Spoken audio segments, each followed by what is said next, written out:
இன்றைக்கி நாம் Sunday special mutton குழம்பு தான் பார்க்க போகிறோம். அதுக்கு தேவையானது வெங்காயம், பூண்டு, எலுமிச்சை, பச்சை மிளகாய், தேங்காய் ஒரு மூடி, கொத்தமல்லி தழை.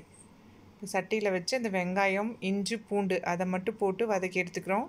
அதை வதக்கி எடுத்து அரைச்சி ஃபஸ்ட்டு எடுத்து வச்சுக்கிறோம். இதில் கொஞ்சமாக எண்ணெய் விட்டு அதுக்கப்புறம் இந்த வெங்காயம், பூண்டு, இஞ்சி இதை மூணையும் போட்டு வதக்குறோம். எண்ணெய் விட்டு தான் வதக்கணும், வெறும் சட்டியில் போட்டு வதக்கக்கூடாது. கொஞ்சம் ஓரளவுக்கு வதங்கி முடிஞ்சதுன்னா போதும், எடுத்து மிக்ஸி ஜாரில் போட்டு அரைச்சி எடுத்துக்கலாம். இந்த மட்டன் குழம்புல என்ன ஸ்பெஷல்னால், நம்ம கடலை சேர்த்த போகிறதில்ல. கடலை சேர்த்தனா மதன்னு இருக்கும், அதனால் நான் இதை அவாய்ட் பண்ணிட்டேன். உங்களுக்கு தேவையான நல்லா கொஞ்சம் ஓரளவுக்கு பொன்னிறமாட்ட வர வரைக்கும் வதக்கி எடுத்துக்கிறோம். நம்ம சேனலுக்கு மில்லியன் காட்ஸ் தமிழ் சேனலுக்கு புதுசாக இருந்தால் நம்ம சேனலை லைக் பண்ணுங்கள், ஷேர் பண்ணுங்கள், கமெண்ட் பண்ணுங்கள். கூடவே பெல் ஐக்கானை கிளிக் பண்ணி ஆளுங்கிற நோட்டிஃபிகேஷனை செலக்ட் பண்ணுங்கள். அதுக்கப்புறம் ஒரு தக்காளி எடுத்திருக்கேன், ஒரு எலுமிச்சை பழம் எடுத்திருக்கேன். இதை நல்லா வதக்கி எடுத்து மிக்ஸி ஜாரில் போட்டு அரைச்சி எடுத்துக்கிறோம். நல்லா வதங்கிடுச்சு.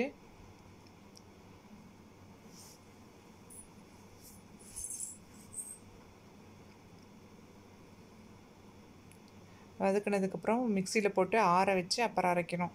ஹீட்டோடு போட்டு அரைச்சோம்னா மிக்ஸி மேலே தெறிக்கிறதுக்கு சான்ஸ் இருக்குது. அரைச்சி எடுத்துக்கிட்டு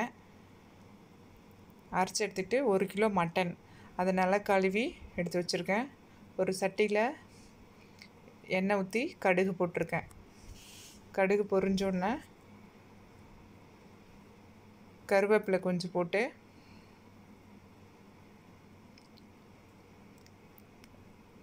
நம்ம இஞ்சி பூண்டு பேஸ்ட் அரைச்சி வச்சுருக்கோம்ல, வெங்காயம், இஞ்சி, பூண்டு அதை நல்லா போட்டு அந்த எண்ணெயிலே வதக்கி எடுத்துக்கிறோம் கொஞ்சம். ஏன்னா பச்சை வாசனையாக இருக்கும்.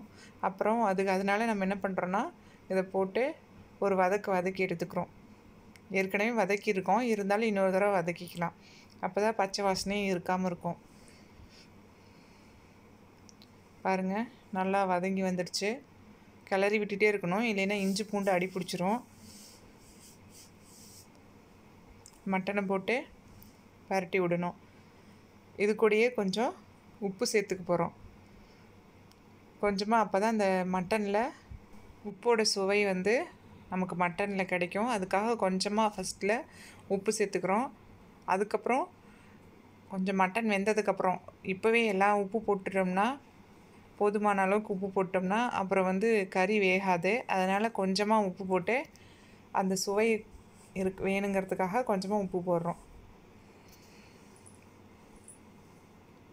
இப்போ உப்பு போடாமல் விட்டோம்னா கறி சக்க மாதிரி இருக்கும், அதில் உப்போட சுவை இருக்காது. அதனால் இப்போ கொஞ்சமாக உப்பு சேர்த்துக்கிறோம். அதுக்கப்புறம் மஞ்சப்பொடி நாம் வச்சுருக்க எந்த பிராண்டு வேணாலும் நம்ம யூஸ் பண்ணலாம். நம்ம அரைச்சி வச்சுருக்கிற மஞ்சத்தூள் கூட யூஸ் பண்ணலாம்.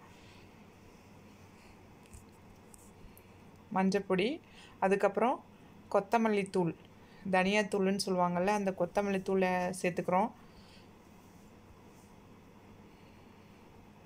கொத்தமல்லி தூள் நம்ம ஆளோட அளவுக்கு தகுந்த மாதிரி கொத்தமல்லி தூளை நம்ம எக்ஸ்டெண்ட் பண்ணிக்கலாம், அதிகரிச்சுக்கலாம். இல்லைன்னா கம்மியாக போட்டுக்கலாம். ஆளுங்க அதிகமாக இருந்துச்சுன்னா நமக்கு குழம்பு தேவை அதிகமாக இருக்கும், அதுக்காக. அடுத்தது மட்டன் பொடி நாமளே எந்த பிராண்ட் வேணாலும் யூஸ் பண்ணிக்கலாம். நீங்கள் அரைச்சி வச்சுருந்தாலும் அதையும் யூஸ் பண்ணிக்கலாம். அரைச்சி வச்சுருந்தா இன்னமும் நல்லது. மட்டன் பொடி 1 கிலோவுக்கு 50 கிராம் சேர்த்தனா போதும். மட்டன் போட்டு நல்லா பரட்டி விடணும். அதுக்கப்புறம் நம்ம ஒரு தக்காளி எடுத்து வச்சுருந்தோம் இல்லையா, அதை அரிஞ்சு போட்டுடுறோம். இப்போ தான் கரையும் தக்காளி, இப்போயே போட்டோம்னா தான். இல்லைன்னா அப்படியே முழுசாக இருக்கும் தக்காளி. அதனால் இப்போயே போட்டுடுறோம், பச்சை வாசனை போகிறதுக்காக. தண்ணி நமக்கு ஆளுங்களுக்கு தகுந்த மாதிரி, அதே மாதிரி குழம்புக்கு கறி வேகிற அளவுக்கு ஒரு சொம்பு ஊற்றுனோம்னா கறி வெந்துடும். நமக்கு தேவையான அளவுக்கு நம்ம தண்ணி எக்ஸ்டெண்ட் பண்ணிக்கலாம்.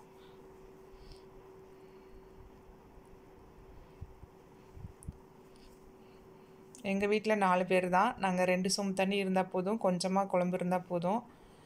இப்போ மறுபடியும் உப்பு சேர்த்துக்கிறோம். இப்போ வந்து நம்ம டேஸ்ட்டு பார்த்து உப்பு சேர்த்துக்கிறோம். கொஞ்சம் லெமன் புழிஞ்சு விட்றோம். இது எதுக்குன்னா கறி வந்து சீக்கிரமாக வேகும். அரை லெமன் புழிஞ்சு விட்டா நல்லா டேஸ்ட்டும் கூட்டி கொடுக்கும். சுவையும் அருமையாக இருக்கும். லெமன் போட்டு செஞ்சு பாருங்கள், நல்லாயிருக்கும். அப்புறம் கொதி வந்ததுக்கப்புறம் நல்லா ஃப்ளேமில் வச்சு கறியை நல்லா வேக விடணும். கொதி வந்ததுக்கப்புறம் தேங்காய் ஒரு மூடி அரைச்சி அதோடு சேர்த்துக்கிறோம். இதுக்கப்புறம் இப்போ இன்னொரு அடுப்பில் என்ன பண்ணுறோன்னா, இன்னொரு சட்டி வச்சு எண்ணெய் ஊற்றி கடுகு போட்டு இந்த கறி வதக்கி எடுத்துட்டு அதை யூஸ் பண்ணிக்கலாம். எண்ணெய் ஊற்றி கடுகு போட்டாச்சு. கடுகு பொரிஞ்சதுக்கப்புறம் கருவேப்பிலை, கடலைப்பருப்பு, பச்சை மிளகாய், ஒரு பெரிய வெங்காயம் நறுக்கி வச்சுக்கலாம்.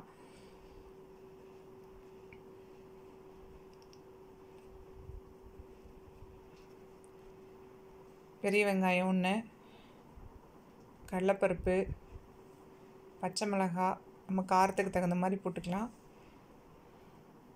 இந்த குழம்பையே ஒரு 2 கரை எடுத்து ஊற்றிக்கலாம்.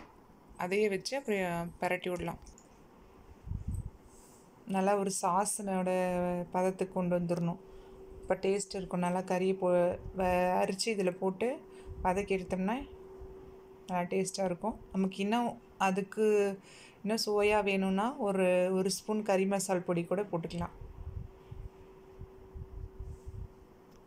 இப்போ கொதிச்சு வர சமயத்தில் கறியை நம்ம அரித்து அந்த குழம்புலேருந்து தனியாக எடுத்து போட்டுக்கிட்டாச்சு. இது உங்களுக்கு எல்லாம் யூஸ்ஃபுல்லாக இருந்திருக்குன்னு நினைக்கிறேன். இந்த ரெசிபி பிடிச்சிருந்துச்சுன்னா மில்லியன் கார்ட்ஸ் தமிழ் சேனலை லைக் பண்ணுங்கள், ஷேர் பண்ணுங்கள், கமெண்ட் பண்ணுங்கள், சப்ஸ்கிரைப் பண்ணுங்கள். கூடவே பெல் ஐக்கானை கிளிக் பண்ணி ஆளுங்கிற நோட்டிஃபிகேஷனும் செலக்ட் பண்ணுங்கள். கடைசியாக கொத்தமல்லி தழையை தூவி இறக்கிடலாம். போதுமான அளவு இருக்குது.